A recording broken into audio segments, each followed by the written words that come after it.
I'm Stuart McIntosh with the BBC News. Hello. The running mate of Kamala Harris in the US presidential election, Tim Walz, is due to address Democrats on the third night of their national convention in Chicago. The previously little-known Minnesota governor will accept his party's nomination as its vice presidential candidate. The former president, Bill Clinton, will also speak. Gary O'Donoghue is at the convention. Everyone really anticipating tonight the appearance of President Clinton, one of the most successful Democrats really ever in this nation's history. And then to end the evening, a real big moment with Tim Walz.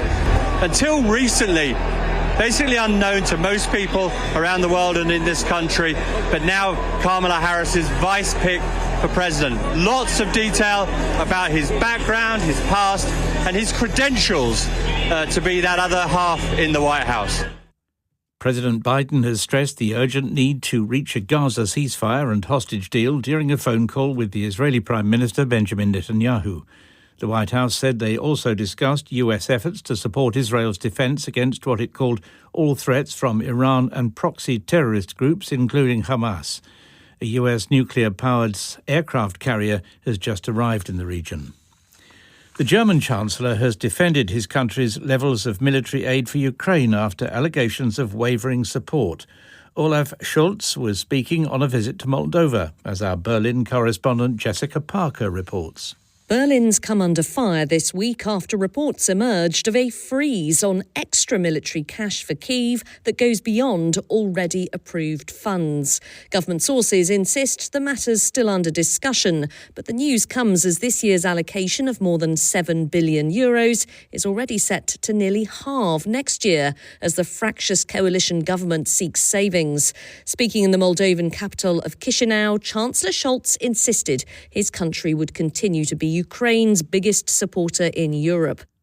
Ukrainian civilians are fleeing another town in the east of the country as the Russian military close in on the city of Pokrovsk.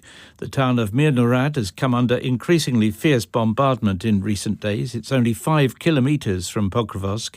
In his nightly video address, President Volodymyr Zelensky appealed to Western allies to fulfil promises to supply more ammunition. We understand the enemy's moves and are strengthening our defenses. A review of ammunition supplies has been conducted. It is very important that our partners fully meet their commitments regarding every package and all our agreements. This is fundamental for defense. Ukraine's cross-border offensive into the Kursk region of Russia has failed to slow the Russian advance. World News from the BBC. Kidnappers in northern Nigeria are reported to have killed a traditional ruler who was abducted 3 weeks ago. A spokesman for the Emir of Gobir, Issa Bawa, said he was shot dead in Sokoto State on Tuesday. A recent video showed the 74-year-old Emir wearing an apparently blood-stained shirt and appealing for a ransom to be paid. Portugal is stepping up its help for the island of Madeira as the emergency services struggle to contain a wildfire which has been burning for more than a week. As well as sending more firefighters, Portugal is activating an EU mechanism which will allow the deployment of 2 water-bombing planes.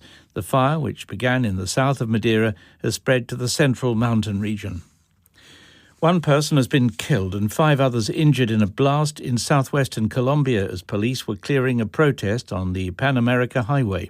The National Army says the blast was caused by a motorcycle loaded with explosives. Clitzia Sala reports. The indigenous groups who clashed with police on the road between Popayan and Cali say the government has broken a previous agreement to recognize them as an autonomous community. Both sides are blaming each other for the explosion. The protesters are demanding that President Gustavo Petro meet them and deliver a signed decree that grants them more rights. Concerns are growing that the unrest could lead to more widespread violence along other major highways. An undelivered postcard has finally reached its intended destination over 120 years after it was posted. The Christmas-themed card was delivered to a branch of Swansea Building Society in Wales, even though it was originally sent in 1903. Staff say they hope to find relatives of a Miss Lydia Davis to whom the card was addressed and who previously lived there to deliver it to them. And that is the BBC News.